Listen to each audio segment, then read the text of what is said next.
las benditas hierbas de la naturaleza. Para reducir el estrés, albahaca.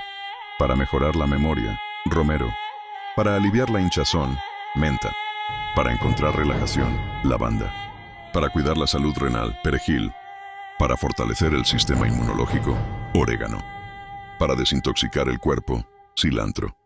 Para mejorar la calidad del sueño, manzanilla. Para apoyar la digestión, eneldo.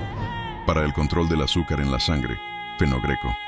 Para fortalecer la salud respiratoria, tomillo. Recuerda, si la naturaleza no lo creó, no lo tomes. Déjanos un amor en los comentarios y que la semilla de la salud crezca en cada corazón. Esta información es educativa y no sustituye el consejo profesional.